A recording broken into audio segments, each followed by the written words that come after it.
What's up, people? I'm Tangy Nacho, and this is the recap of Overwatch League Season 2, Stage 1, Week 3. If you're not able to watch all the Overwatch League matches like most people are, this is the place for you. Make sure you subscribe and become a member of the Tang Gang, and you can keep up with all the games. Alright, now let's get right into the games. First up was the Philadelphia Fusion versus the Washington Justice.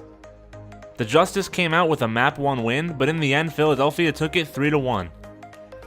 Honestly, it was a pretty close match all around, and Philly should have been more dominant considering the fact that Washington hasn't won a game yet. So it's a little concerning, but they did end up getting the win. Next we had the Boston Uprising versus the Seoul Dynasty. Even with Fusions, I thought that the Dynasty would take it, but it was a huge win for Boston and they took it 3-1. Fusions and Color Hacks really surprised me, and it was actually a very good match. Of course, it wasn't a good match for Seoul because, well, they did lose, and it seems like they're not living up to expectations just like they did last season. Then we had the Florida Mayhem versus the Guangzhou Charge. This was our first map 5 of the week, and it ended up going to the Charge. Very entertaining match to watch. It was super close the whole time. Mayhem really seems to be improving, but the Charge was able to edge it out. Then the last match on Thursday was the San Francisco Shock versus the Hangzhou Spark. I thought this would be way closer than it actually was, and I thought that the Spark would take it, but it actually ended up being the complete opposite, and the San Francisco Shock took it 3-1. Both teams have a lot of players on their roster, and they still really haven't found a solid starting 6, so they're both kind of shaky, but Shock pulled it out in the end. Going into Friday, we had the London Spitfire versus the Los Angeles Gladiators. London seems to have finally fixed its issues from the beginning of the season, and they took the win 2-1. It was Decay's first game in the Overwatch League, and the Gladiators need to adjust to it, so that's probably why they didn't play to their fullest in this game. Even still though, I'm not sure if they would have taken the win. Then we had the New York Excelsior versus the Toronto Defiant. I mean, it's pretty obvious that New York is going to win, they're basically unbeatable, but Toronto did hold their own. It was a pretty good match, honestly. I think the Defiant is looking stronger than most people expected, including myself. And if it was a match against anybody but New York, they probably would have taken the win. Then we had the Vancouver Titans versus the LA Valiant. Same kind of story as New York, the Titans just can't be beaten right now. Every single time they play, it's a dominant win. Which is super unfortunate for the Valiant because they really could use an easy win here and they just cannot catch a break. They did manage to take a map off the Titans, but I'm not sure they were playing completely seriously on Rialto. Then we ended the day off with the Shanghai Dragons versus the Chengdu Hunters. I had a feeling the Dragons would take it, but I did not expect it to be a 4-0 victory. The Hunters just looked uncoordinated and Dragons took advantage of it every chance they got. I mean, Chengdu even got the fastest ever attack on Volskaya in the league and they still lost the map. The Dragons got their first ever winning streak in the league, getting their second win in a row after their win against Boston last week. Saturday started off with the Paris Eternal versus the Atlanta Reign. And this matchup brought us one of the most awesome clips I've seen in Overwatch League so far. I'm sure you've seen the clip already, but if you haven't, Defran was on Zarya, he jumped on the elevator on Hollywood, went up to the top, bounced himself over the roof, and dropped a massive grab on Paris' backline. I'm not sure if it was just a one-time thing or if they'll try to do it again, but if they do, I'm sure the team they're against will be ready for it next time.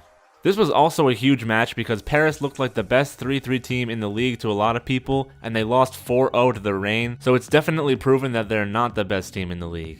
I also want to point out that I did predict this one. I didn't predict it to be a 4-0, but I did think Atlanta would win because they are actually very good. Then we had the Houston Outlaws versus the Florida Mayhem, and Houston finally got the win they needed. It's been a struggle for them, and it was a pretty close match through it all, but Houston was able to pull it out. After that was the San Francisco Shock versus the Washington Justice. And the Justice really just cannot catch a break. The Shock really needed this win because they were kind of middle of the pack at this point. They set an offensive record on Nubani, which was really cool, and the Justice just seemed really uncoordinated, so San Francisco definitely deserved the win. Then we had Dallas Fuel versus Shanghai Dragons, and it was a very close match as I predicted. Dallas took the win 3-2, but it could have been completely different because Youngjin had a huge C9 on Dorado, like one of the worst I've ever seen in my life. That's not to say the Dragons definitely would have won if they didn't do that, but it's a chance. Super close match overall, and they're actually playing again next week, so we'll see if Shanghai can pull it out next time. Then on Sunday we had the Boston Uprising versus the Toronto Defiant. Nako finally got to play against his old team and he defeated them 3-1. Like I said earlier, the Defiant are looking really strong, and I think they could possibly take a couple wins in the playoffs this stage.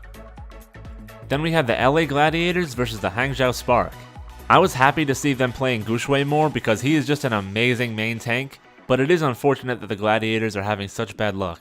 I really do think they're a great team, I still do, but they need to practice more with Decay and get him going in the roster. The Spark once again looking wishy-washy throughout this week, but they took the win here. Then we had the LA Valiant versus the Guangzhou Charge. Hotba is looking like one of the stars of Guangzhou, which I wasn't really expecting. And I really wanted the Valiant to take the win because they really just need it for their morale, but unfortunately they lost it 1-3. Then lastly, we ended the week off with the Seoul Dynasty versus the New York Excelsior. I was really hoping for the upset here. I thought the Dynasty would be the ones to do it, but it was completely wrong. New York took it 3-1. They're just absolutely unstoppable, and I'm gonna stop predicting them being upset because it's literally not gonna happen unless they play Vancouver. And that's it for the game, so let's take a look at the overall standings real quick and see where everybody sits. New York and Vancouver still undefeated, Washington and LA Valiant still without a win, and the LA Gladiators and Florida Mayhem are probably not going to be making the playoffs either. Any of the other teams do have a shot, but it's going to be tough for the teams with less wins. That would be teams like the Hunters, the Dynasty, the Dragons, the Uprising, and the Outlaws.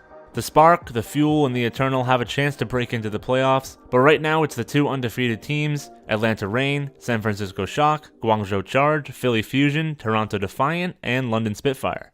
The crazy thing is that I still feel like any team can beat any other team at any time. I think it just might be that the meta plays into that, and if we see a shift it might be different, but that doesn't mean I want to see GOAT's meta hang around by any means. Definitely hope we'll see some big upsets next week, but we'll just have to wait and see. And that's it for this recap.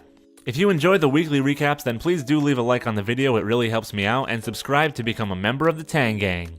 Follow me on Twitter at TangyNacho where you can get Overwatch League updates as well as discussion tweets about anything Overwatch related. Comment below with any thoughts or feedback, check out some of my other videos, and until we meet again, later people!